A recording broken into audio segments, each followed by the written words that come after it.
Introduce to you James with IPX Exchange Company. The best I've ever worked with, and I think that's probably going to be the case if you ever work with them. So these are, most of these, probably over half the room are brand new. Brand new. Yes. Who's the newest?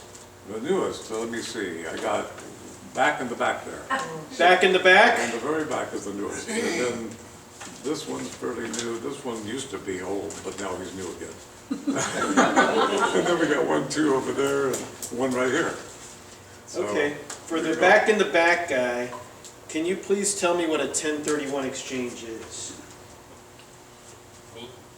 That's you. So you are changing the same, similar property, not similar. but the gain wouldn't be taxed, something like that. Close, it doesn't have to be similar though. But if there's more capital gain, that's probably also taxed.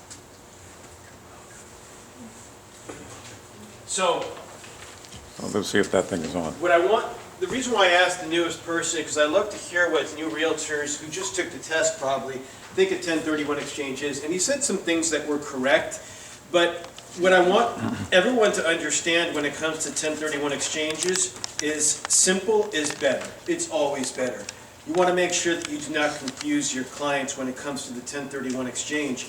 So I think the simplest way you can describe a 1031 exchange is just know always that it's only for investment property. Investment property. Always for investment property. So when you're starting to say similar property, I know what you meant. And you're going with that like kind of thing, and you're thinking in that fashion. But somebody who doesn't know real estate, keep it very simple. So when they mention 1031, what I would always say is, oh, I'm assuming you own a piece of investment property with significant gains, and instead of you selling and paying taxes, you mentioned that as well, you have the opportunity to reinvest in other investment property. And if you follow certain guidelines, you'll be in a position to pay zero in capital gains tax. So it's real simple. Sell, buy investment property, pay no capital gains tax if you do it correctly. Now we know, right? Keep it simple. The real question is, why do people do these 1031 exchanges? Tax purpose. Tax benefit, tax purpose, Tax- kind of, but not really. Tax deferment. Kind of, but not really. Three answers that are very similar, but that's not why people do 1031 exchanges. If I don't want to pay the taxes, it's a very simple strategy. What do I do? If my sole goal is to not pay taxes, what is the easiest strategy? Investor wants to purchase the property if they want to purchase. You guys are the property. thinking too hard. Build and preserve wealth. Don't sell. Don't sell. If I don't want to pay taxes, it's really simple. Don't sell. To save. You are never going to go to a potential client and say, look, you need to do a 1031 exchange so you don't pay taxes. List your property with me. How's that sound? Not really.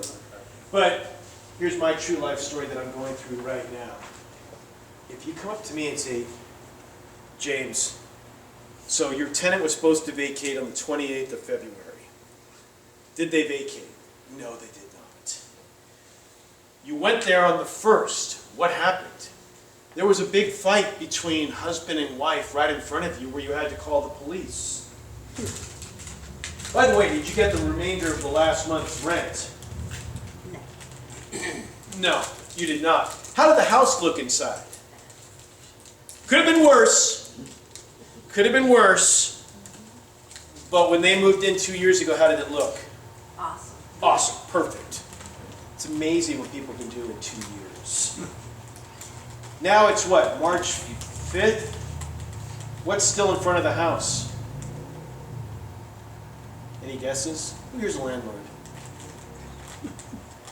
So the van that they had with the broken window and all kinds of stuff still in it, still in front of the house.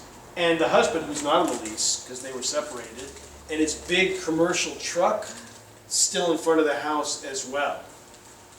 Garbage day was yesterday to put things out, and I had to go there because the garbages were what? Full. Was there any room to put the garbages out in front of the house? Not really. No, the truck was Is the deposit going to cover the damage? Why would I do a 1031 exchange? there. You wouldn't, you should just get out of the business. If I get out of the business, what does that mean? You get 10. Right? So what do you mean by get out of the business? I don't know, just, I think that landlord. These are good questions because you're going to talk to people in these scenarios. When you say get out of the business, what do you mean? Well, one-on-one landlording is, that's what you're going to be up against. So could you 1031 that into something that maybe a building that you could not have tenants but have Oh, they're gone. commercial residents? They're out. But yeah, that would be a problem as well. That's what I'm thinking. So why would I do a 1031 exchange? So that you could get out of that one and move into something that is more Regular. professional. Your tenants would be more professional. Exactly. And there's a lot of reasons like that out there. For someone like myself who's been a landlord for 20 years, is this the first time I've had to deal with things like this? No. No, no, no. Oh, It was a question. Is this the first time No. I've had to deal with stuff like this? No, It's the first time where I had to call the police, but they wouldn't come out. they wouldn't. No, because they said just let them finish moving out. And I go, if the guy comes up to me, I'm not going to stand down. He's like, well, if the guy comes up to you and starts acting crazy, then call us back. They wouldn't come out. And it was fine. I was prepared if needed, but I just had to let it happen in front of me. And you're just crying and fighting and crazy stuff, but it ended. But for someone like myself, and this is not the first time something like this has happened, this might have been a little bit worse in some scenarios, but I would do a 1031 exchange to get out of actively managing real estate, right? And get into something that maybe is different, like commercial property. Because in a 1031 exchange, I could do that. And how many landlords out there do you think have similar stories like mine? 80%. I wouldn't go, God, the dismal approach, right? I don't think it's that high. But It's 70. don't be a landlord because 80% of the time, there will be scenarios like, it's not that bad. All this fun. I used to be a landlord. So then you understand. So, I mean, when we start looking at 1031 exchange, yes, a great benefit is not paying the taxes, but as a real estate professional, when I'm going to target this market, I'm going to need to know what to target. If it's somebody like myself, and there's many people like myself, especially in Fremont, how many investment properties are out here? Tons. In similar situations, no doubt. They don't want to sell the property because what? Capital gains tax. If they knew that there was a vehicle out there, and some do and some don't, where they could sell the asset, preserve all of the equity, and reinvest into something superior to what they currently have, that's why people do 1031 exchanges. The 1031 exchange is the greatest wealth building tool out there because there's nothing else that exists where you can sell an asset with all kinds of gains and not have to pay taxes as long as you do certain steps. There isn't. There is nothing out there like it. Now, why is the 1031 exchange so popular in California? Because we've had so much appreciation. It's easy, right? How much appreciation has there been in Fremont over the last 40 years? Oh my God. Oh my God, right? If you've owned property in Fremont for 40 years, what are you? A millionaire. Probably a millionaire. It's all- Actually, let's it's- put that in. It's paper. It's not paper money when you sell. Oh yeah. If I put my property on the market today, how long will it take me to sell? An hour. 5 minutes? I mean, think of this. If we look at Alameda County as a whole, I'd say about 38% of the residential property out here qualifies for a 1031 exchange. Who here is going after that market? I want to. You want to. So the answer would be not many. What do people normally go after out here? Residential. Primary residence. Yeah. Because when you say residential, Primary residence. yeah, because when you say residential, that could be both investment or primary. It depends how they treat the property. But out here, more often than not, people go after the primary residence. And I've owned investment property in Alameda County for over 20 years. I have never once received a postcard that says, "Are you tired of being a landlord?" The tenants, the trash, the toilets, the termites, the taxes. Would you like to get into a different type of more passive investment property? Never. Not once have I received any marketing materials like that. Are you talking about a REIT or something like that? Oh, there's all kinds of things. Real estate investment trust doesn't qualify, but if you really want to get into a REIT, there is a way to get into a REIT through a 1031 exchange. And that might be my exit strategy, because this time I'm probably going to sell the property and not re-rent it. Why? I made a ton of money on it, number one. Number two, it's almost fully depreciated. Number three, I'm really tired of being a landlord. Yeah, it's not worth your life anymore. It really isn't that bad till they have to move out or when they're not paying. But the last 2 years, no, yeah, this tenant's was in for 26 months. Why was that so difficult for me? I'll tell you why. Alameda County had what going on for a long time? COVID. The moratorium out here. So I was getting text messages, "James, I'll be able to come up with half of the rent by the 3rd, which is already almost late, and the rest once I get my commission check." These were normal text messages. And I was too afraid that because of the moratorium that she would just stop paying. I was happy that the rent was paid each month, although towards the end, the month that when the payment was supposed to come is here, the final payment usually was coming in the 20s of the month. But still getting paid, so I just knew the end was coming. And I finally sent an email out to the tenant saying, "It's not working out. I don't think this is working out." And she goes, "Yeah, I'll send in my notice," which took like 5 months to happen, and then finally, that's over.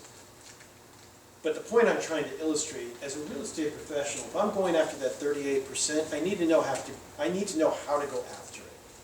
I need to know who to target. Number one, who would I target? Investors. How do I find them? Title company, Title company. What would I ask the title company to do for me?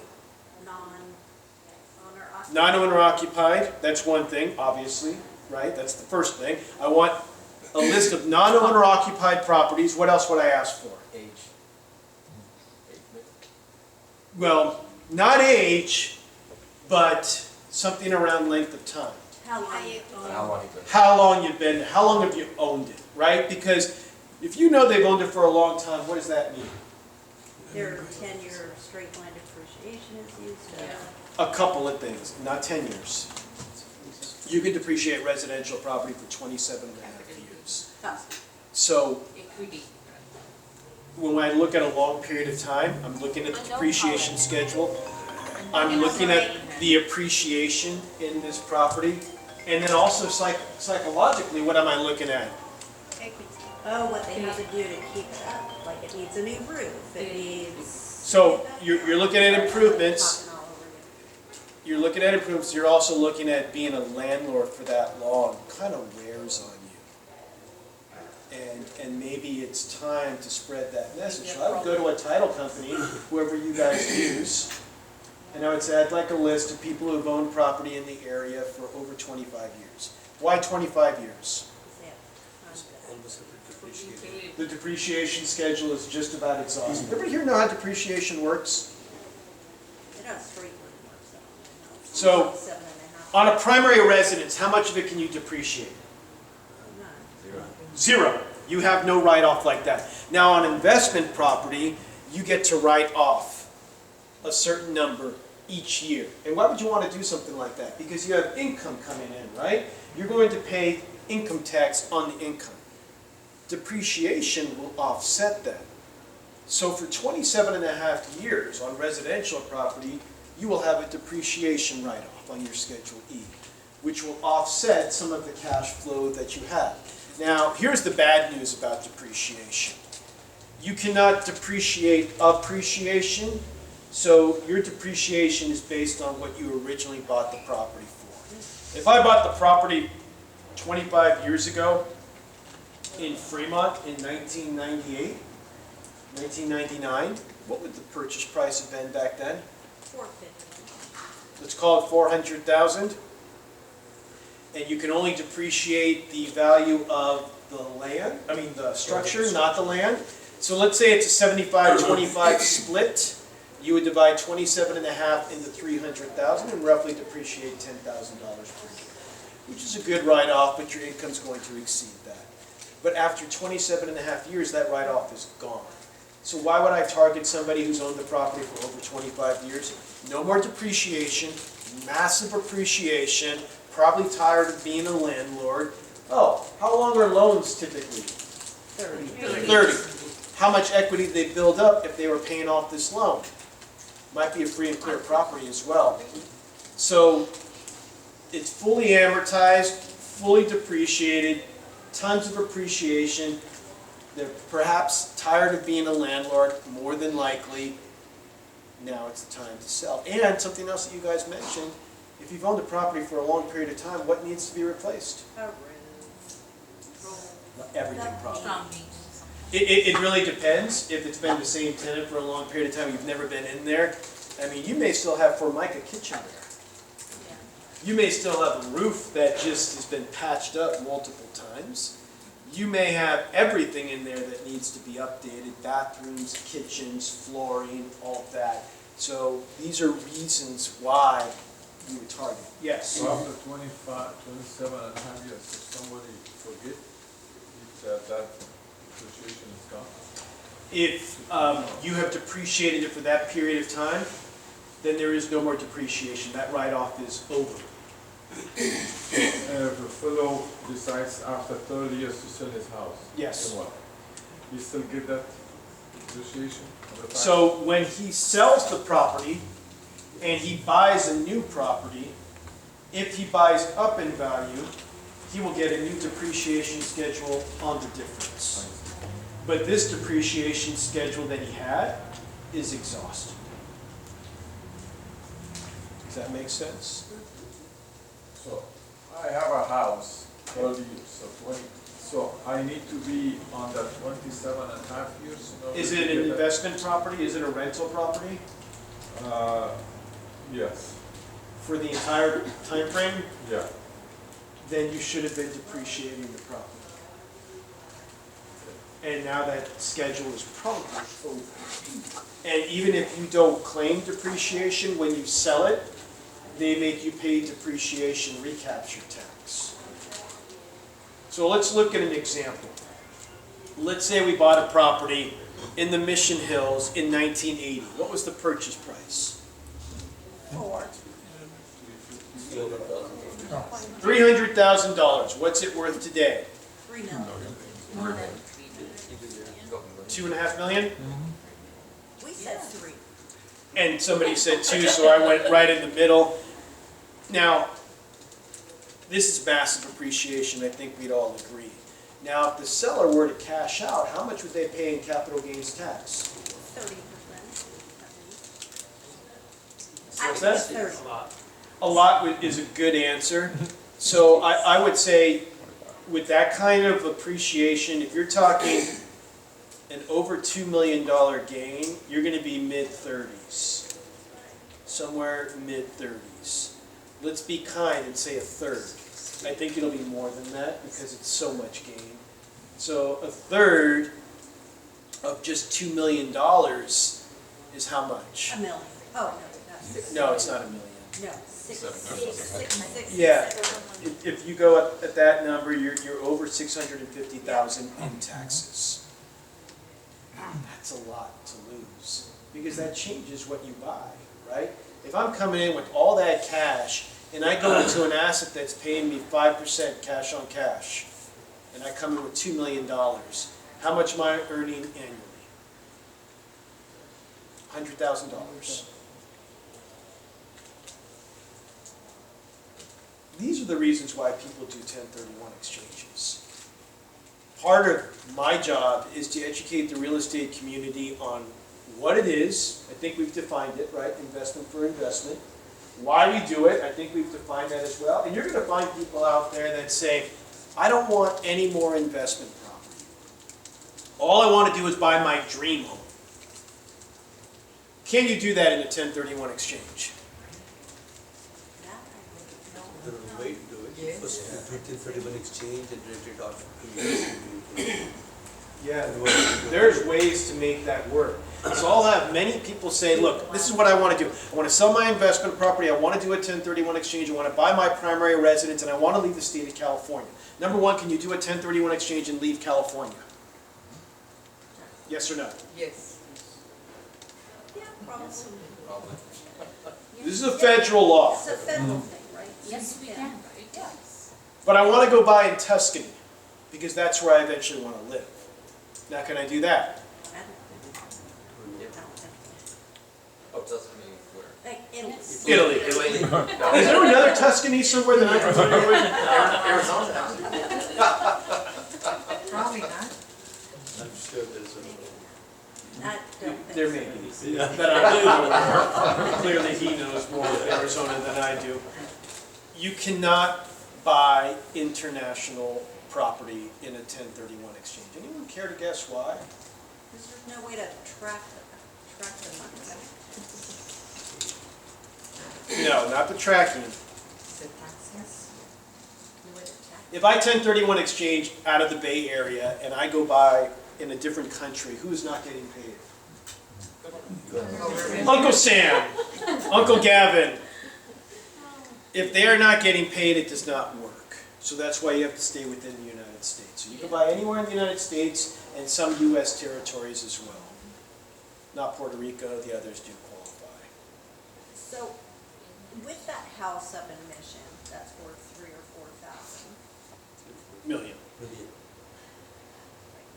3,000 or 4,000, I'll buy it right now. I I'll buy a bunch of it. So how do you take a primary residence and split off? Because I actually have someone who's thinking about doing this. Split off and buy smaller, and take the rest of that and buy investments. How do you So structure if it's truly a primary residence, you can't. that? You cannot. You cannot, because a 1031 exchange is only for investment property.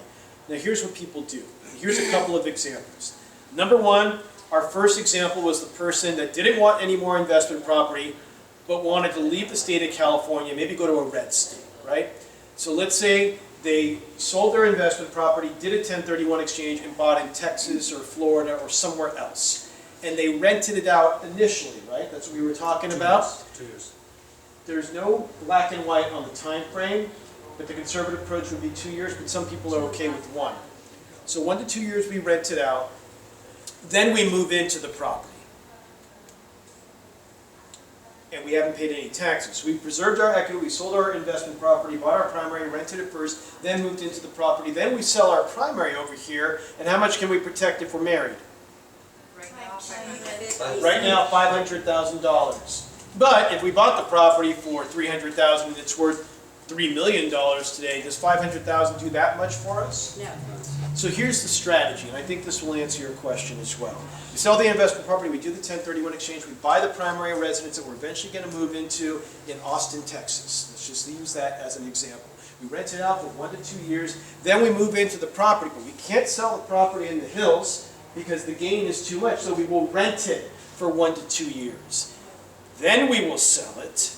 Then we will still have lived in it 2 out of the last 5 years, so we will pocket the $500,000 and 1031 exchange the rest.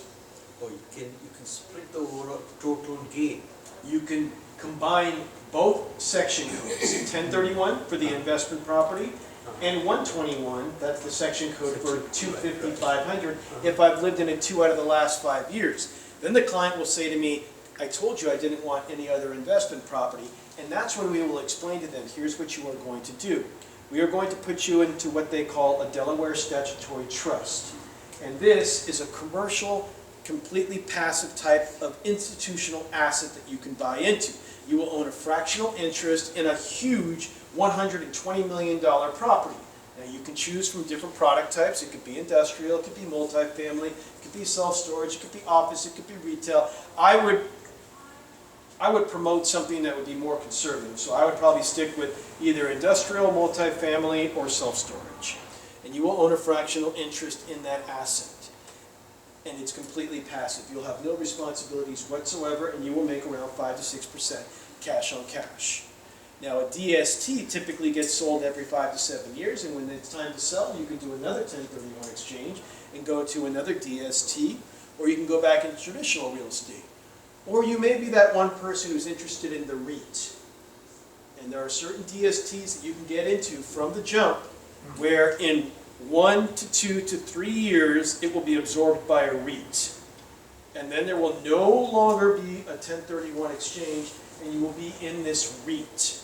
And the idea is, I sold my single-family home as investment property, pocketed $500,000, 1031 exchanged into a commercial institutional asset where I owned a fractional interest, and then in a short time frame, it will be absorbed by a REIT, and now we'll have multiple institutional assets. What is REIT? Real Estate Investment Trust. It is a security where there are a bunch of commercial institutional assets. I will be in this REIT, and they call this upreading, Section 721, that you can do through a 1031.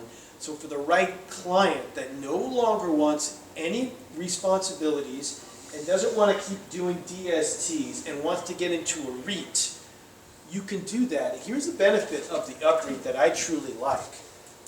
You can take 2 distributions per year in the REIT, and as long as it's from the original principal basis, those distributions are tax-free.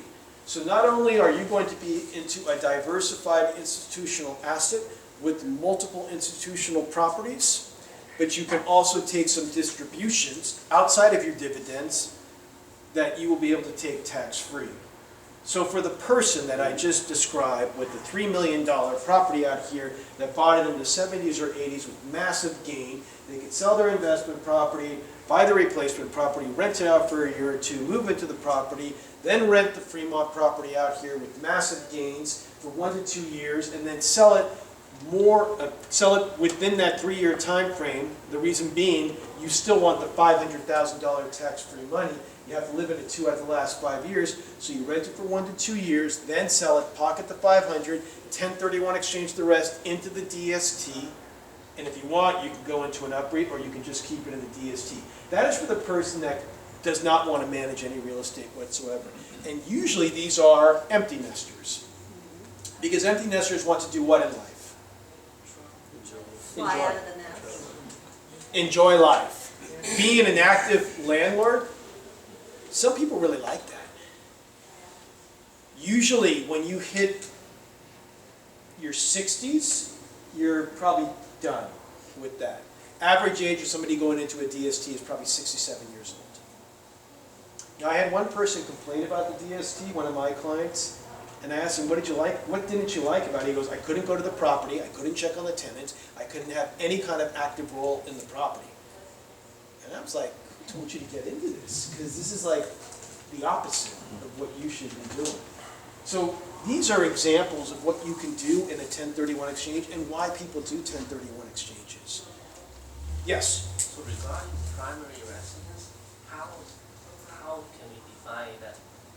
Let's say I'm the landlord, and then I have the other place for my primary residence. But how is it defined? Your primary residence on your tax returns. On tax return? Right. Okay, so it doesn't matter how long you stay there? Nope. So you can travel around? I mean, yes, you can travel around if you have multiple properties, but those other properties, if they're not treated as investment properties, will be considered second homes, which you can only have one primary residence, which you can utilize the 250-500 every 2 years.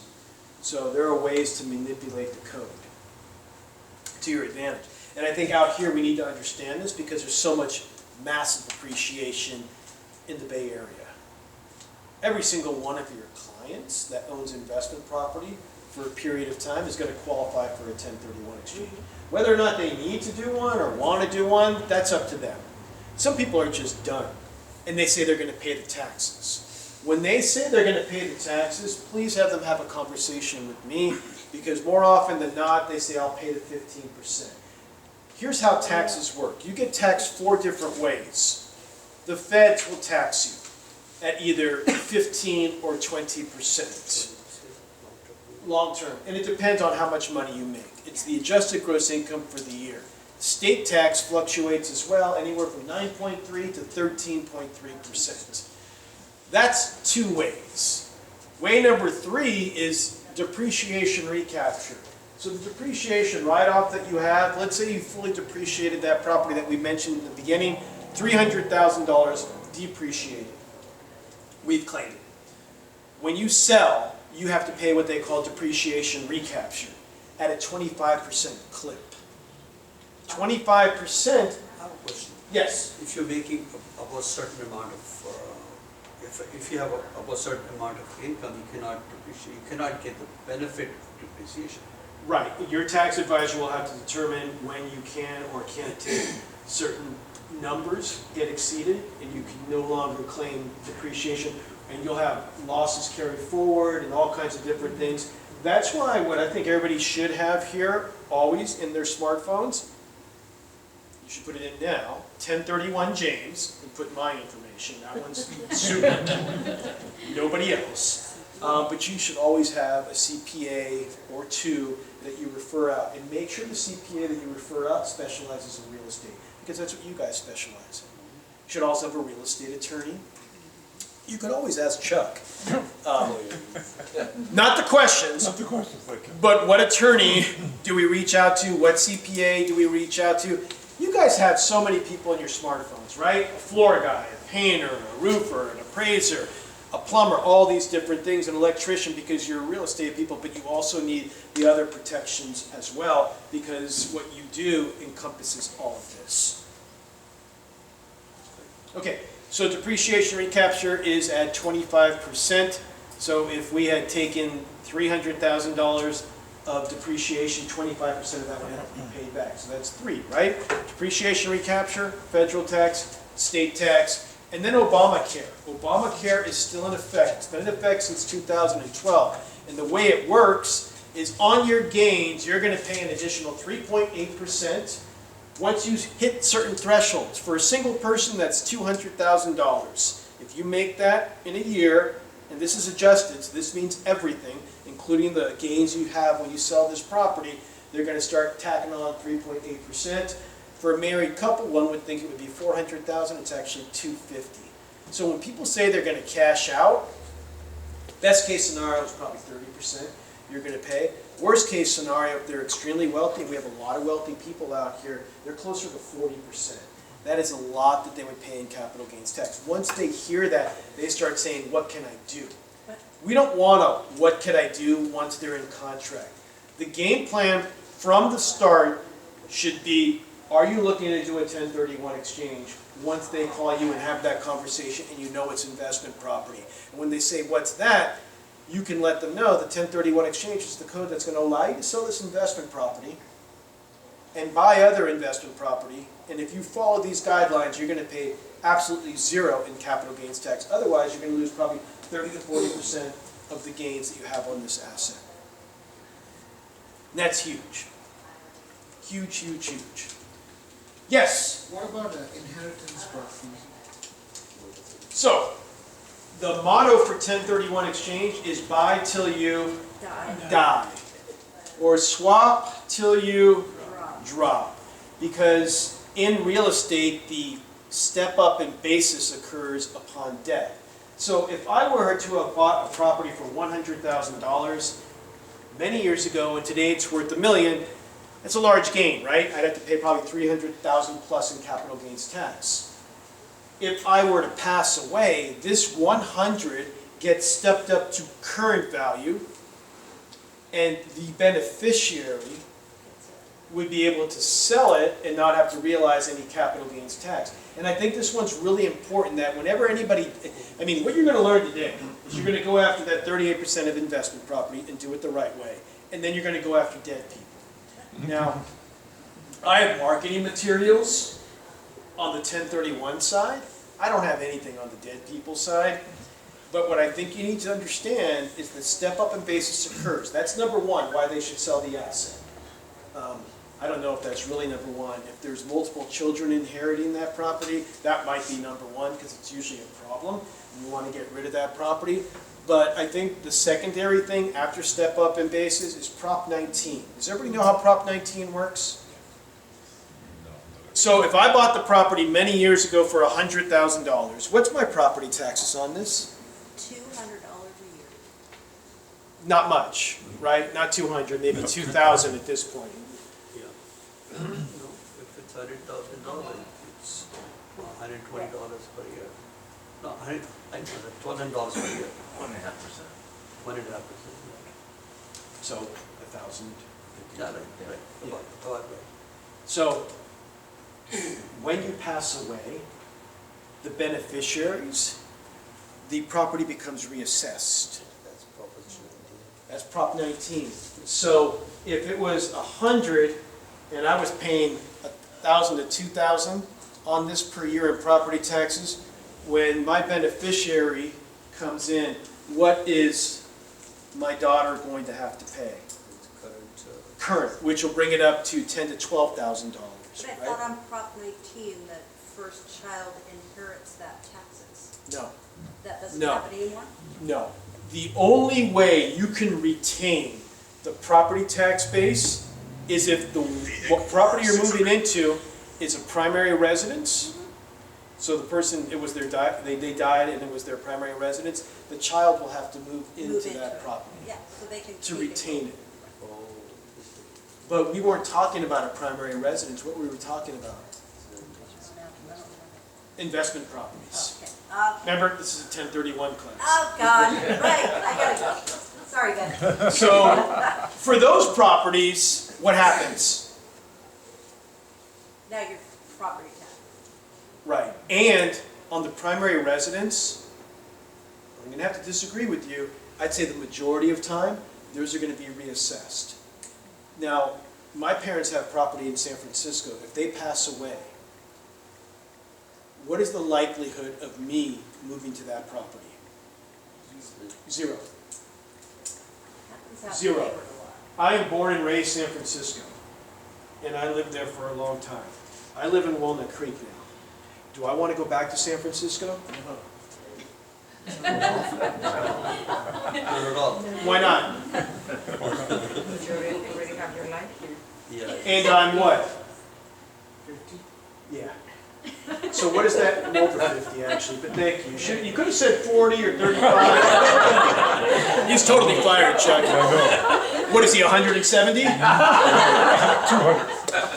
200. I was being close. But what don't I want to go back to? And if anybody here knows San Francisco. Where I lived, it wasn't hectic. I lived in Forest Hills. Crime and homeless. Not where we lived. We didn't have any crime. And there's still no crime. Okay, stop giving San Francisco a bad rap. There was like 20 to 25 bad blocks there, and everything else in San Francisco is awesome. So I hate hearing bad rap about San Francisco. If you're not a native, you don't know, you don't know. Then why wouldn't you move back? Oh, because your kids. No, my daughter's in her 30s. I don't, and they're married. It's cold. Oh, you look so young. It is. Your daughter is there 30? Okay, it's too late. You should have said that before. It's done. It's done. It's done. He's so fired. But San Francisco is just where I grew up. Who here knows San Francisco? Anybody know where West Portal is? Grew up in Danville, sorry. It's cold. Oh, okay. I live in Walnut Creek now. What is it? Warm. Not right now. It's kind of cold, but I mean, it. And Sunny. how big was my backyard in San Francisco? Look back. We didn't have in our house. We didn't have a backyard. Yeah. I love San Francisco, always will, but I do not want to move back into that property, retain a property tax base. I just don't. And there's another problem. I will own it with Moron and Nimrod, and one of them may want to keep it, but if they want to keep it, they're going to have to buy me out. Who is Moron and Nimrod? Your Both your brother. brothers? Brother and sister. No, your brother's a sister? You know, it fluctuates. Moron and Nimrod. It's who here has siblings? Who here would like to own property with them? No. Okay, so you see where I'm coming at? And this is why, this is why when people die, and I really don't know the pitch on this, but as a realtor, it's your fiduciary responsibility to let them know that there's a step up. You know what my sister said to me the other day? She goes, when Dad passes away, we got to talk about what's going to happen. We're going to sell the property. Both his investment, his primary, we're just going to sell the properties. And she's like, well, I was thinking that for the primary residence that we could just keep it and let people stay there if they need to from the family. What did I want to tell her to do? We can't repeat those words in here. See, lunacy comes when you're talking about family members, and this will happen in real estate. And I told her, I go, look, Prop 19 is going to reassess the property. Because she's like, there's no loan on it, there's this, there's that. I don't care about a legacy property. I don't want to own properties with you and you. Just I don't want to. Nothing against you guys, even though there is. But I don't want to. But Prop 19 is going to take, they bought the property for $50,000. It's worth $3 million. It's going to go up to $35,000 per year. Who's paying that? Not me. Sister. Yeah, I go, you could buy me out. Yep. And that's cool. Keep it legacy all you want. I know my brother's not going to, there's just no way. No way. He doesn't have the money. He's not going to want it. I don't want it. Give me my cut, fair market value, buy me out. And I think we all as realtors need to understand this, that Prop 19 was a bad thing. Really bad. So shame on everybody here that voted for it. I know the reason why we got excited about it. Well, if we had presented as if it's it was this is like they presented Prop 19 as the following. Oh, you could keep your property tax base anywhere in the United States, not only the reciprocal counties in the same county, which is the one good thing about Prop 19. I agree. You could do it more than one time, and there's different. That was the trick. That was the trade-off. But the bad news is they're going to reassess pretty much everything, unless you move into the primary. But I think as a realtor, you guys need to understand that part, that when somebody passes, you have to have that conversation, especially if they're within your sphere of influence. I don't know how you bring that up, but the step up in base is a glorious thing. Prop 19 is not, and this is an opportunity probably to unload the asset. It does not need to be a 1031 exchange. So I'm not trying to get business off this. This is more of a, as a realtor, I would definitely pitch that. If it's in a trust, Doesn't matter. what, I mean, Doesn't matter. Every property gets stepped up. If it's not in a trust, now they got to go through probate, which sucks because probate is based on the sales price in terms of fees, and probate can take a long period of time. So as a real estate professional, there's a couple of things we learned today, right? 38% of the residential property in Alameda County is something you can go after. Let's go after it the right way. We want to go after dead people as well. Not the dead people, but the beneficiaries, to make sure that they understand this, so that they can truly take advantage of the way the tax code is currently written. We want to let people know in 1031 land that the reason to do an exchange is not to avoid the capital gains tax, but it's to get a superior piece of investment property for a number of different reasons. And everybody is different. I've had many people sell the condo that's sick of HOAs and they love their investment property and now they want to get into a single family home or a duplex or a triplex. Or I've had people that sell a single family home rental and buy an office condominium because they're a dentist or they're a doctor or whatever kind of doctor, podiatrist, doesn't matter. And they can buy their commercial property through a 1031 exchange. Prop 19 did not work really well for people when they pass away at all. So that is something that you need to be aware of so that when the passing occurs, people know that that property is going to be reassessed. And property taxes can go from very little to a lot. If one person dies and they own 10 properties, they're all, if they're in California, they're all going to be reassessed. See, there's the oh shit kind of thing, and there's like, wow, this owns a lot of properties. How many listings can I get? But you avoid capital gains, but the property tax goes up. Yeah. And that wasn't the case before. The case before was you avoid capital gains tax and the property taxes don't go up. And that's what changed. They're trying to repeal it now, but I think it's going to be unsuccessful. You voted for this? I didn't vote for it. I voted no on Prop 19. But I think the way that CAR and other companies pushed it, Yeah. it was exciting because what we hated was we're now empty nesters, right?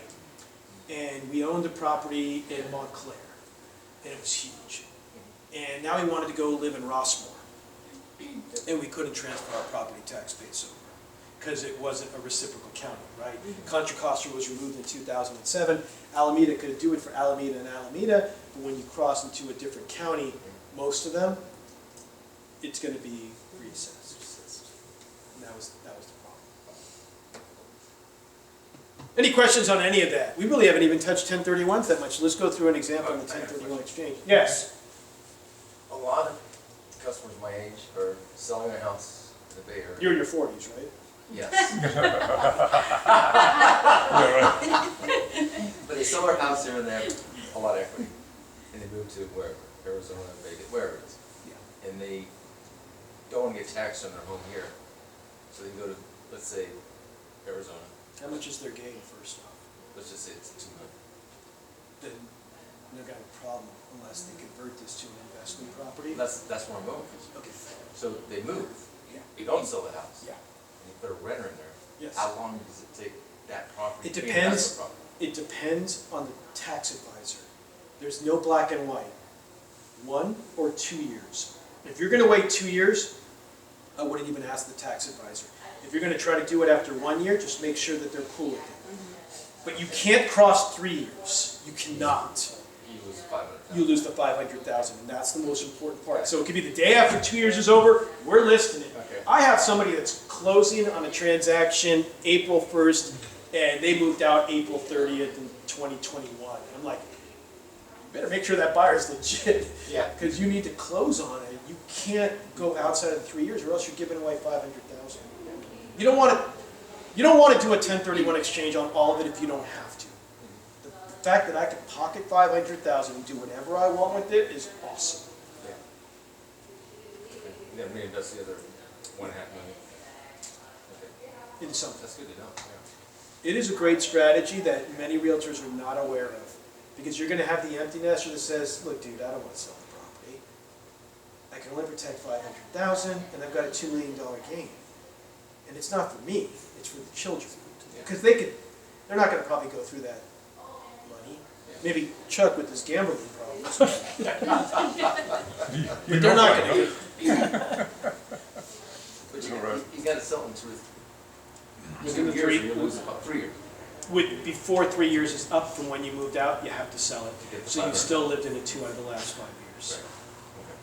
So the strategy would be, if you're going to go after empty nesters, because that's who we're talking about, if you're going to go after that baby boomer and they don't want to sell because the gains are that much, then they're going to need to understand the strategy. Some won't want to live somewhere else. Some have other properties they can move into. Yeah. Some, you can go to their kids and say, "Hey, look, you're going to lose the most on this if they just cash out." One beneficiary could lose $700,000 because you won't let mom and dad live with you for a little bit. You have that ADU. There's different ways to make that work. It's up to them. Yeah. To me, I don't care. I've learned over the years that I just present ways to do things, and if people want to do them, awesome. If they don't want to do it, awesome. Yeah. Okay. Period. Any other questions? Or we'll go through an example. Yes? So with the 1031, would that, let's say if you're trying to trade off your investment properties to build a house, would that be possible too or not? It's difficult. So there's a couple of different types of exchanges. We haven't gone through any real exchanges yet, but an improvement exchange is very popular. So this question happens a lot. James, I'm selling my investment property for $1 million, and I found a couple of examples. I found the perfect property, but it's only $800,000. I know to pay no tax, I want to hit $1 million, equal or greater, to pay no tax. But the property I'm looking to buy, it's worth $800,000, but it needs work, and I want to add an ADU. Can I use the exchange money to improve this property? The answer is yes, but it's challenging. And here's the way it would work. Number one, improvements don't qualify because they're not real property, they're improvements. The way around it is the exchange company will go on title to the replacement property at the close. We will set up an LLC. The LLC will go on title at the close. While the LLC is on title, the GC and the subs will invoice us, and we will pay from their exchange proceeds. The problem is they have to have it completed within 180 days. So in a 1031 exchange, The way it would work, and we'll go over this more in depth, postcards go out, somebody wants to list the property for sale, they have a plan, maybe it's your plan, and you list it for sale, accept an offer. At that point, actually, you should contact me before you list, most people don't, just to make sure it qualifies. Once it goes into contract, we need to set up the 1031 exchange account. We need a copy of contract and title report. Contract, because we assign it to the rights, the qualified intermediary becomes the seller. Because if the seller is the seller, they touch money. If they touch money, they're taxed. So we assign it to the rights of the contract, we get the title report just to know who owns the property. We look at the vesting, and the 1031 exchange legal documents are prepared in that name. Then the close of escrow occurs, and the proceeds go into the 1031 exchange account. Closing costs are paid. If there's a loan, it gets paid off. Proceeds go into the account. That's when the clock starts ticking. You have 45 days to identify what you're going to do. So in a scenario like what you were asking, you would identify the property, and it could be bare land, and it could be an actual property. You would identify the parcel number if it's bare land. You would identify the property address if it's a property address. In your scenario, you're not going to go on title. If you're the client, you're not going to go on title at the close. We're going to set up an LLC. The LLC will go on title at the close. Within the 45-day window, you will also identify the improvements that are going to be done by day 180. And then by day 180, you will either take over the LLC or it'll go back into the name that sold this property. The problem with that kind of transaction is obvious. You've got to get it done in 180 days. If you tell me you're going to get something done in the city in 180 days, what am I going to tell you? Forget about it. It's not happening. But we've done many improvement exchanges. We've built properties from bare land that is challenging, and we have not done any of those out here. They're usually out of state. Property within 180 days, no. In Arizona, you can. Out here, more challenging. But in an improvement exchange, if I sold for $1 million, and these numbers aren't probably correct, and the land was 800,000, and I'm going to build on this land, would 200,000 build me my property? No. Very unlikely. What would 200,000 get me? 80 maybe. No. Would it get me foundation? No. Some framing? Yeah. Right? Some of the soft costs maybe? What are soft costs? Architect. Architect, permits. All I have to do is spend 200,000 to hit my equal or greater. I don't have to complete the project. I got to hit my number. So I would identify those improvements and get to that number. Will that get you past 180 yet? It won't get me past day 180. I've got to get it done within 180 days. That is the challenge. Now, if somebody just wants to use the money to fix up bathrooms, roof, kitchen, it's probably a lot easier, right? If you've got a GC that could work on this. But here's the problem with the improvement exchange. It costs more than a regular exchange. It's going to cost between $7,000 to $8,000. So in my opinion, unless the improvements are going to exceed $35,000 to $40,000, it's not worth it. Just pay the tax on the money and get it done later. But to answer your question, it's possible. Tell me the exact scenario when it comes, and I'll let you know if it's something that you should entertain. You had a question. Same, related to the same thing. That 200,000 can go towards the property purchase, or the land purchase too? Yeah, you're always going to have to buy the land. You can't build on something that you already own. So that money from the sale is going to go towards the purchase of the land, and in an improvement exchange, also the improvements. Is there a limit on root? There's no limit on boot, but at some point, if you take too much boot, you're not going to get any benefit from the 1031 exchange. So it's always a numbers thing. If I bought it for $500,000 and I'm selling it for $800,000, I have a $300,000 gain. If I buy something for $400,000, what does the 1031 exchange do for me? Nothing. I have to go above my basis. Which, and we're not even looking at depreciation or improvement, we're just looking at round numbers. If I don't buy above 500, it doesn't work for me. So if I kept 400 in cash, or I bought something for so less, it doesn't work. So when somebody starts talking to me about what they want to do, and they ask me, can I keep money? Yes. How much do you want to keep? And when they tell me the number, I say, what did you buy the property for? Did you put money into it? Did you exchange into this property, or is this the first property that you bought? I'll ask a series of questions. And if they want to take too much money, I'll tell them that exchange isn't going to do anything for you. I don't want to help you with this. But I will also tell them, you know, there is another way. Sell, all money here, buy, then refi. Refi is not taxable. Right, right. So you could do it that way as well. So it just depends, and I'll let them know all the options. That's what I Okay, so let's go through an example really quickly. We kind of ran through one. Right, marketing program goes out there, we get the list. Number one, you should contact me in advance because I will ask them probably about 4 questions to make sure it qualifies. Some of the time, it's pretty obvious that it's investment property, right? Yeah, there's been a renter in there for 30 years. That's a 1031 exchange property. But what you need to remember is there are 3 properties out there that do not qualify for the 1031 exchange. The primary residence, the second home, and the flipper. The primary residence sometimes does qualify for a 1031 exchange. When does the primary residence qualify for a 1031 exchange? Anybody care to guess?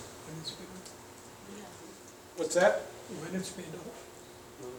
When you rent it out for 2 years and then go back to the home. Sometimes it qualifies for both at the same time.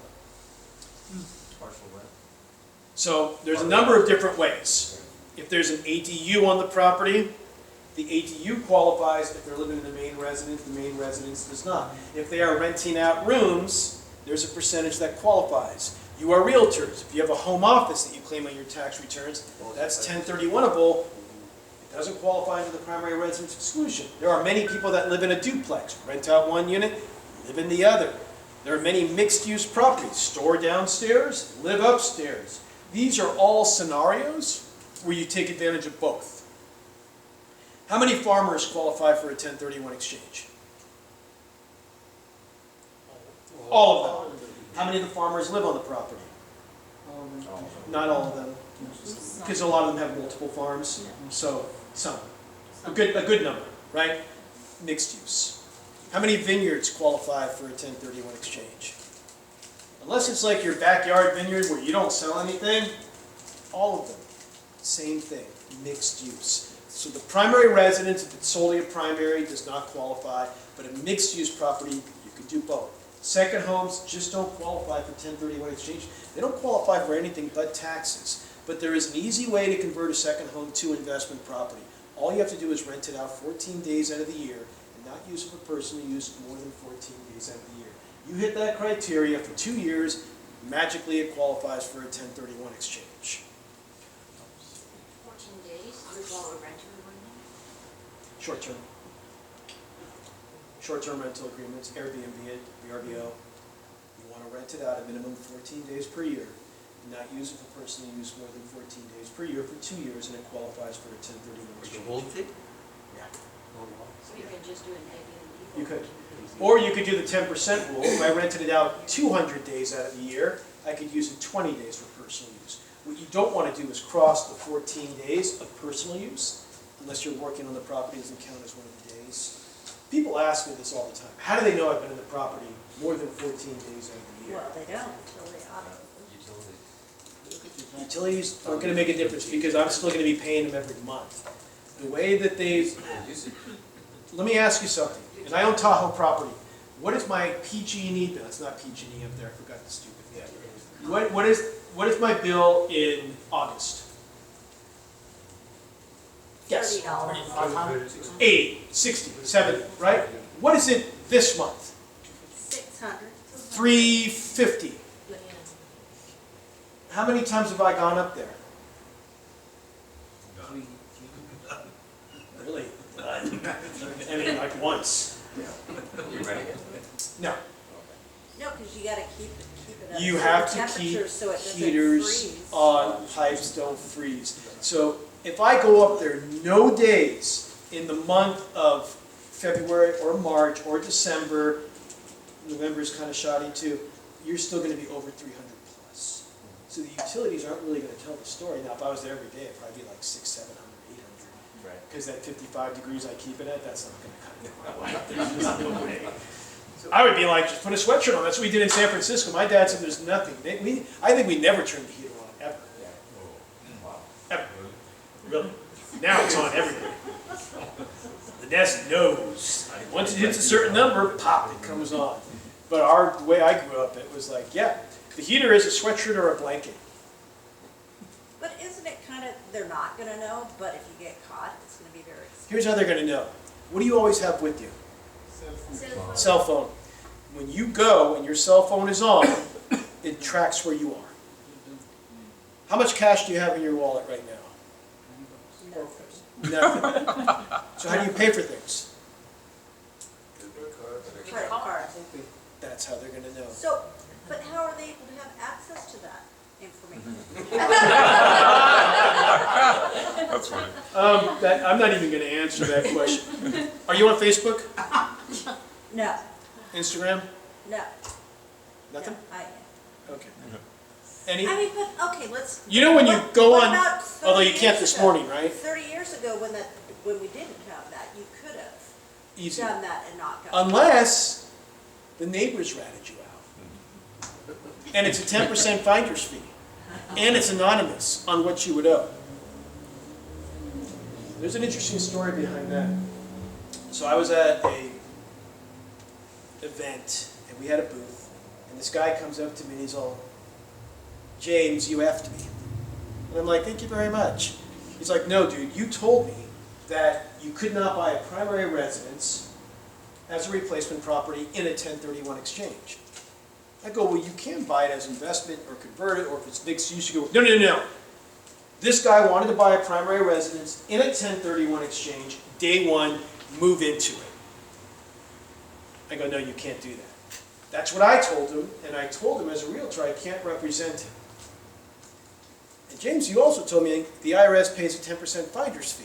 I go, they do.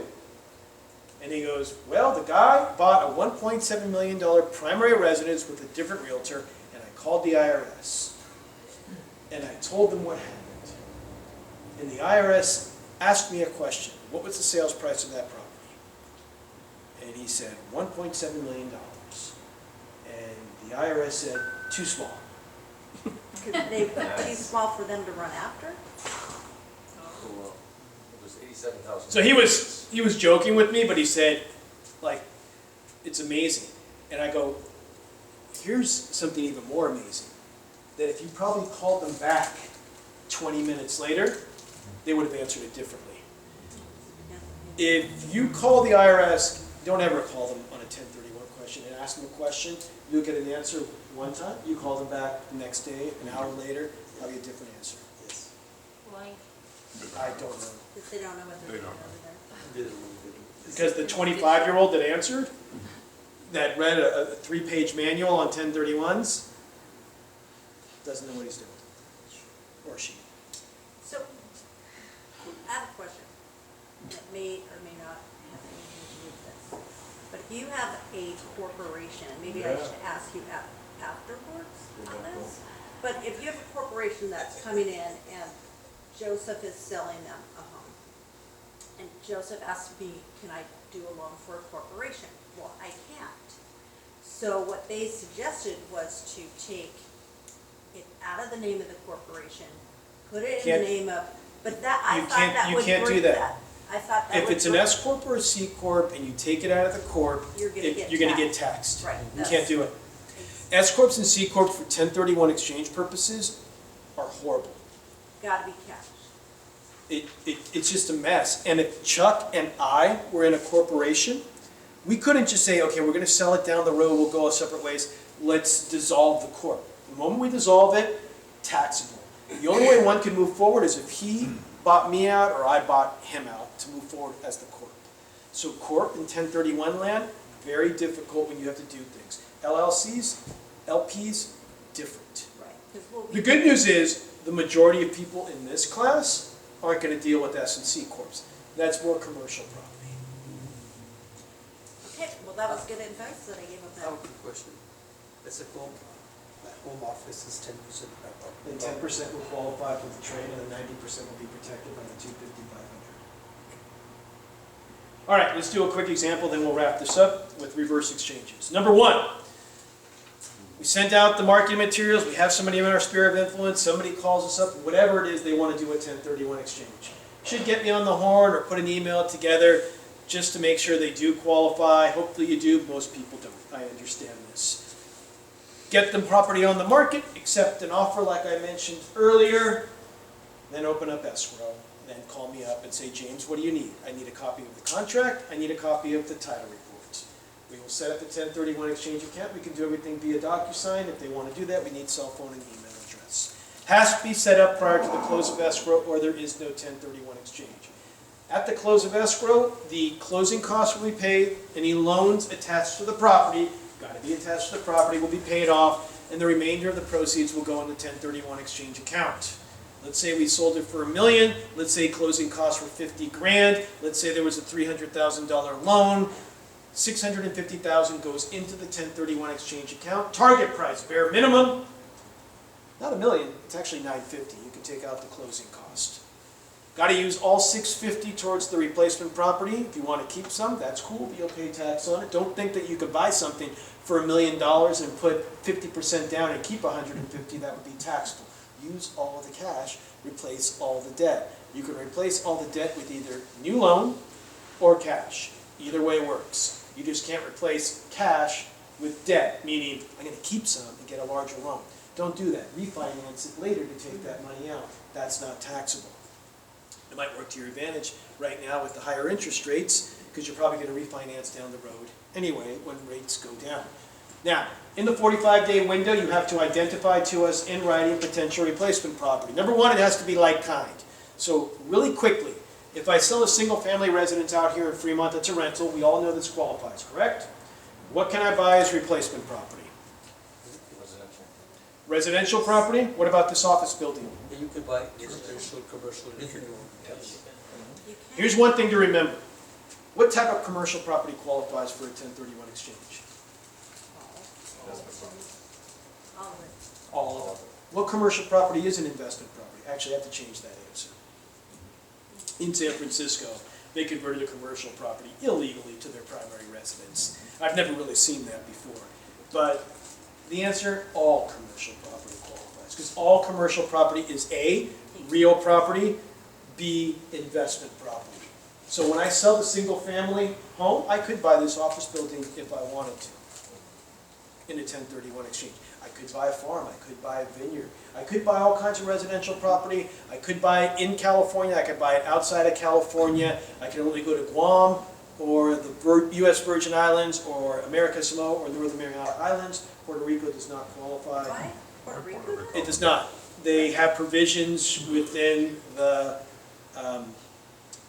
U.S. territory agreement that it is not on that level, and it strictly says no. I had to look it up because, What about Hawaii? well, being a Latino, I have to figure that out for all my brethren. Because we were like, why are we excluded? And I'm not even Puerto Rican, but I felt unified. Yes, you had a question, or no? You were just... Or you What about land? Land? Oh, absolutely. If I bought bare land in Fremont in 1963, on this block, what would you call me today? Millionaire, multi-millionaire. Rich. Papa. I would be renamed. So land qualifies whether you buy it. More often, selling it is to the advantage where I could sell land that produces no income and you can't depreciate it into an asset that produces income that I can depreciate. No, what about an exchange? Buy another land or property? You can do that. Both ways. So when they say like for like, it just means investment? It just for means investment? real property For in the investment. US of A used for business or investment purpose. So in the 45-day window, I have to identify. How many properties can I identify? Three. It depends. There's two rules and one exception which we will not mention. The first rule is the 3-property rule. How many properties can I identify using the 3-property rule? 3. Am I going to identify 3 if I'm looking to buy one? Perhaps as backup properties. Using that rule, I can identify up to 3 properties of any value. No limit on the value. It could be $1 billion. But I'm limited to only identify 3. The second rule is for the person that sells out here in Fremont for $2 million and says, I want to go to the Midwest. I like Kentucky. What do properties go for in Kentucky? 2. Right. How many can I buy with $2 million? More than 3?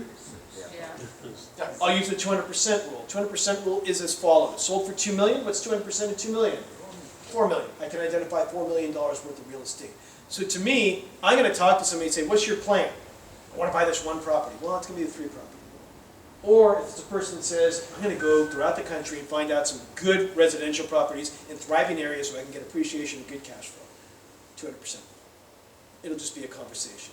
45 days to identify the exact property address to us in writing, and then a total of 180 days to close it. Use all the money, buy a equal or greater value to what you sell, you pay 0 in capital gains tax. That is it. That is a 1031 exchange. Plan it in advance, get it done quickly. As a realtor, I'm very excited. Why? Does it get paid quicker? Commission. We're not get paid quicker, but you get paid twice. Either a referral fee if it goes to commercial, or some other outfit that does resi in the area that they want, and the list. And I will tell you this, investors hang with other investors, and when they see what someone did that is super fantastic, then they will want to do the same thing. And that's how you really expand your sphere of influence as well as your niche. Now the final thing I wanted to mention, I'll take any questions you guys want. The biggest problem I think in 1031 land, we can all agree, is the 45-day window, right? Finding something within 45 days, especially if they want to buy something here, is going to be challenging. What would you do if I told you you could buy the property first and sell your property second? Believe you.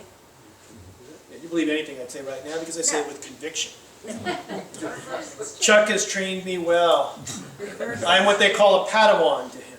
Any Star Wars person knows what that means, and clearly there are only Star Wars. So, in a 1031 exchange, the hardest part is finding something within 45 days. So if I was able to buy first and sell second, I think that would be advantageous. Because I think if we mentioned this earlier, put a property on the market today, was it 7 minutes or 7 days it sells? Maybe both, right? It'll sell very quickly. I'm not worried about selling a property in these areas. I'm worried about finding the ideal property. So a reverse exchange is where you buy first and sell second. And when people hear that, they're always saying to me, well, why doesn't everybody just do that? And here's why everyone doesn't do that. You don't have the money from the sale yet. How are you going to buy this property first? Some of our clients have the cash to buy it. And for those people, in a scenario where they find the perfect property and they don't think they'll be able to find something else, a reverse exchange could be perfect for them. The way it would work is they'd go into contract, open up escrow, call me up. We put together our legal documents. Here's the difference. Like an improvement exchange, we would set up an LLC that would go on title at the close. Why? So they're not on title to both properties at the same time. From that close date, they have 180 days to sell their property. If they're buying all cash, easy peasy. Cash comes into escrow, LLC goes on title, they sell their property in 180 days, the cash from here goes back in their pocket, done. If they don't have the cash, they have to get financing. If it's residential property, conventional lenders typically do not lend to LLCs. They're probably going to have to go private money, sell it. When the LLC and the single member of the LLC is National Safe Harbor Exchanges, the only lender I found that will do it with normal conventional rates was First Republic. Oh, the normal conventional rates. Normal conventional rates, that's what I'm talking about. Otherwise, they usually go private or pay points because it's private, or hopefully the seller will carry. I don't care about the interest rate, to be honest, because you're going to sell your property quickly, but the financing part of it on residential property can be challenging. This is what I've seen in my career. But the reverse exchange can be awesome for the right client.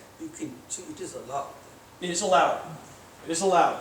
You have cash or you can get financing, it's definitely allowed. But make sure that the client you're talking to has the money or the ability to qualify to do this. Otherwise, don't overpromise and underdeliver. It isn't good. So how much time do you have once you buy the property? 180 days to sell your property. 180 days to sell.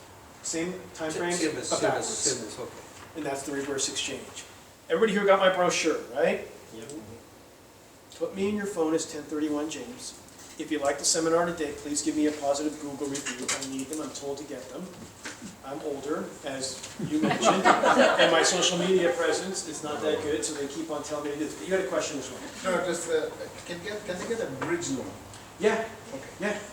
However you come up with the money. I don't It care. doesn't matter. Private money, seller finance, conventional loan, sugar daddy, doesn't matter. Come up with the money to make it work and sell your property, and then you're done. You know, before everybody leaves, James, maybe you might give an estimate of how much this costs. They think A it regular costs- 1031 exchange, $1,000 for the property being sold, $250 for the property being acquired.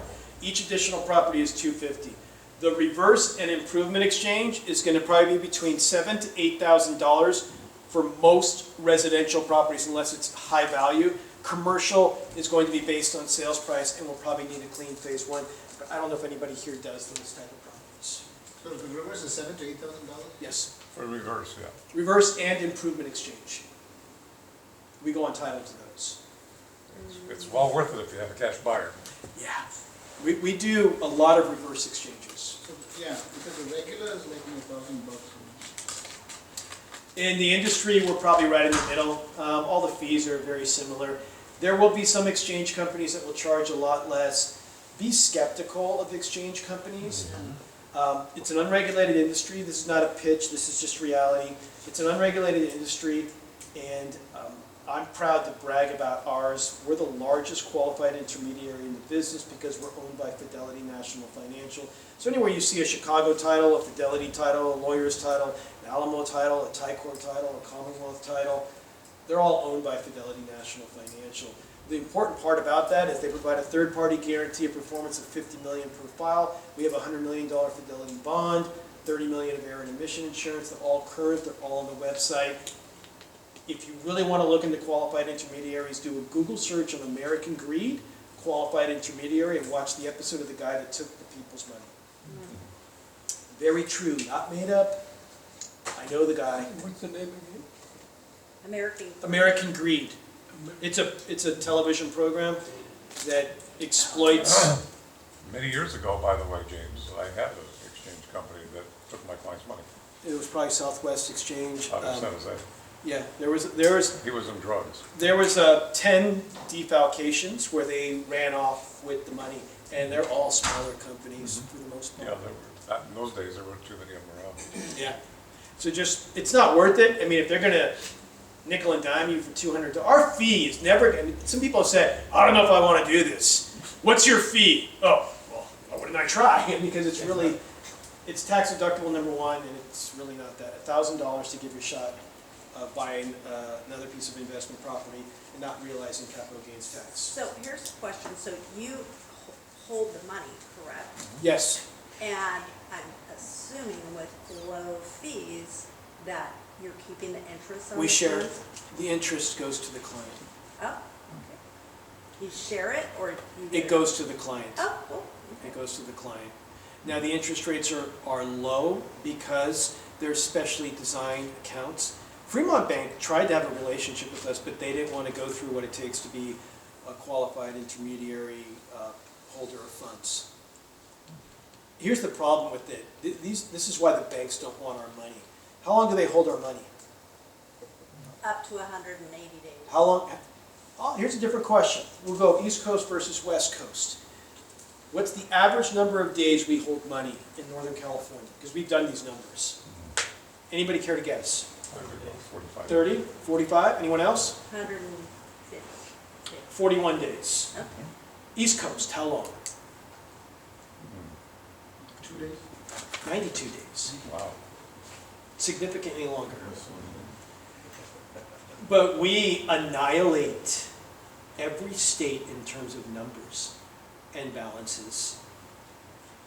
California, what are we, the 6th largest in the nation, economy in the nation? Most appreciation. Look at LA County alone. San Francisco, different story. Commercially, we're not industrial, but office, really bad. Do you see this going away eventually, the 1031? It's been threatened every year I've been doing this. This is year 26. Each president has threatened to change it or limit it. We've got enough people in Washington. As a matter of fact, I'm going to another Mike Thompson event next week. Anybody know who Mike Thompson is? Napa County Congressman, House Ways and Means Chairman. Great guy, very pro 1031. But we're on top of it. Is it always threatened? They try to throw it in there. We're on top of it though. But every new president has threatened, and I've gone through Clinton, Bush, Obama, Trump, and Biden. Trump got rid of personal property exchanges with tax reform. Any questions? Anybody write me a review already? It's real easy. Google search. You're scaring me. James, don't put that. Scare you. Do not, It's a lot. yeah, it's me. Don't put that on the Google review. That's still me. You scaring me would not be good. All right, gang, one thing I want you to know is that don't be afraid to call him first. Call him first, because he'll give you the answer before you get into some kind of a contract you don't know what you're into. Any information.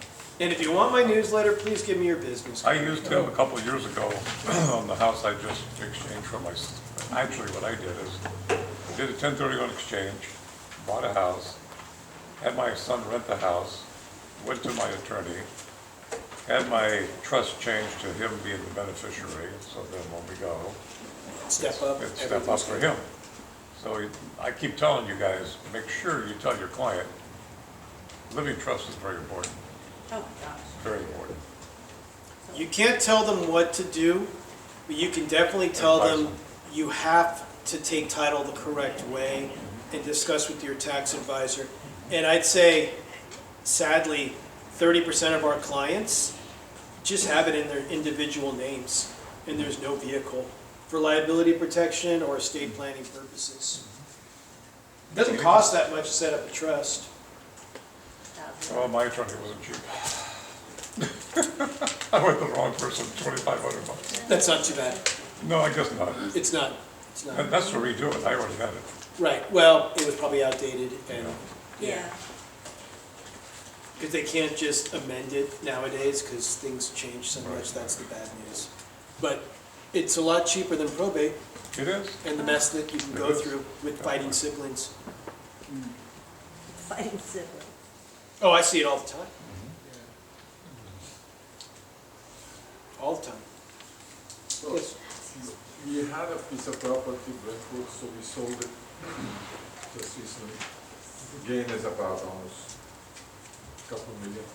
Now there is another property in Fremont, it's a lot, but the guy wants to close the escrow within 45 days. That money is coming in October, they're closing escrow. The one that they're selling is closing in October? Yeah, but this property that we have identified, we want to buy, this. So then the reverse exchange, when do they need to close that property? By 45 days from now? The seller wants it 45 days. It's not gonna probably work. So 45 days from now would be April Yeah, 20th, 180 days from April 20th. What does that get us to? May, June, July, August, September? No way. yeah. Reverse exchange, it's not long enough. So You gotta ask for a longer close. can you do a straw buyer in the middle there? Like, what if I bought that and just let him buy it? You bought the other property? Which one? The one he's in escrow on now. The one he wants to buy now? You buy it and then he buys from you? You're not related, right? I don't think so. Right. 23 and me. That probably could work, because you're not They call related. those straw buyers, they call it something. Yeah, who's gonna pay all the closing costs and transfer tax? Him, not me. Right? I would think so, I'm you're just doing the being favor, nice. yeah.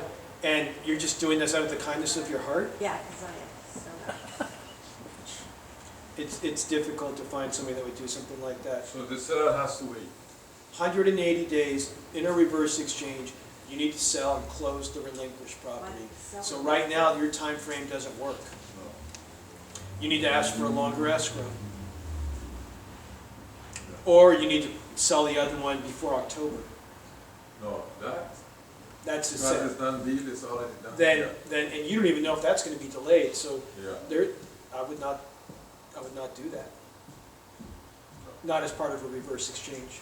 it doesn't work. It doesn't work, the timing doesn't work. So he has to give us time after November. The one you're buying now, Yeah, he has to give you, the seller has to give you a longer escrow. meaning the close If of it- escrow I know is November. By selling that. So, the one you're gonna close on in 45 days, you will need to sell yours in 180 days. and it can't exceed that. Right now, that number doesn't work, so this one has to close later. Yeah. Or this one has to close sooner. The selling property is done. That's So done. the So- buying one, So then the buying one, you're gonna have to negotiate. Here, maybe more refundable, Right. non-refundable deposit money, yeah, maybe. that's the only way, yeah. That's the only way. Yeah, make the deal sweet. And then the escrow has to close after November. After we close that. Your escrow on the sale property has to close within 180 days of the close of the one you're buying. Yes. Exactly to the date. Yeah, you can't pass it. So that Yeah. 180 days, I'm a little confused. So I know it's November, the selling one. Then, Yes. So what is the time on the buying one? If the we- one you're buying, from the moment it closes escrow, you need to close on this one in 180 days. So if you know it's November, Yeah, then you're gonna have to calculate that date and ask for that time frame to close. after November, 180 days. Right? November, December, January, February, March, so next year. If you're gonna do a forward exchange, Yeah. but if you're doing a reverse exchange, your clock starts, first off, what's the purchase price of this property you wanna buy right now? This one is 2 million. 2 million. The one you're selling, what's the sales price? Is 2.5 million. 2.5 million. So, So, no, I'm sorry, it's 5 million. 5 million. So Yeah. you have two exchanges then. But there are two partners on that. Okay, So so, one partner is buying this. okay. How do they hold title on this one? On the selling one, Yeah. both partners. Tenants in common? Yeah, tenant common. Okay, good. Yes. So they need to buy something for 2.5. They're buying down by 500,000. What are they gonna do with the rest of the money? So maybe buying another one. So they'll have two. It'll be a hybrid exchange. Right. They close on this one, let's say June. We got them to extend till June. Then they close on this one in November, 2 million's done. Then they have 45 days after that date to identify a property and 180 days to close. They're doing both. Okay. So then the deadline should be June here, not now, not 45 days. Yeah. Yeah. Yeah. For sure. All right. Because if you close in June, then July, August, September, October, November. I would even ask for July. Yeah, because you never know. You never know if may it gets happen. delayed. Yeah, yes. The later it closes, the better. And is there ever any exception? I'm just going back to. Yeah, there is. The earthquake. Remember the earthquake day back in 19-something? 1989. Where everything. 1989. Thank you. For 5 days, you couldn't report anything. Would that be an exception to that 180? If the IRS says it's an exception, and they would have given one for Loma Prieta, Okay. I wasn't doing it then, but I was doing it last year when they gave an exception for the horrible rainstorms that we had. There was an extension that went on. We didn't even have to file our taxes till November. The 1031 was included in that. So if something catastrophic happens, then you're in luck, but don't bank on that. In the Midwest, you got a good chance with hurricanes. Over here, in my career, I've seen extensions happen 5 times. The rains, the fires, one earthquake. Not that earthquake. And it's only the counties that are impacted, so none of the fires impacted Alameda County. But the rains did. And we all got extensions. And was COVID part of that? COVID had an extension, but COVID extension was very short. It wasn't like a normal extension. You can't bank on anything until the IRS says it's cool. So he'd be taking a gamble Oh. that something bad is going to happen. You That- can't do that. Yeah, yeah. Not in these areas. Not in any area. Yes, sir. Do you see any uptick in these kind of exchanges now? Which kind? Reverse? 1031, yeah, or the, Yeah, all of them. You Our see- numbers haven't slowed. And they started getting busier. Just like you, when there's no inventory, right? Right now, there's limited inventory and multiple offers. Investors take advantage of that as well. They start selling. Both buying and selling. No exchange. Because the taxes are just too much.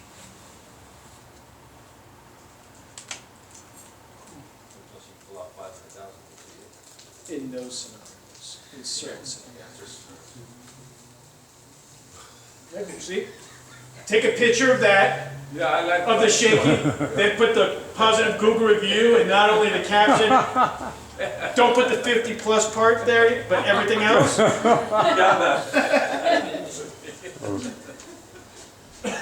Okay, well, thank you very much, James, really appreciate it.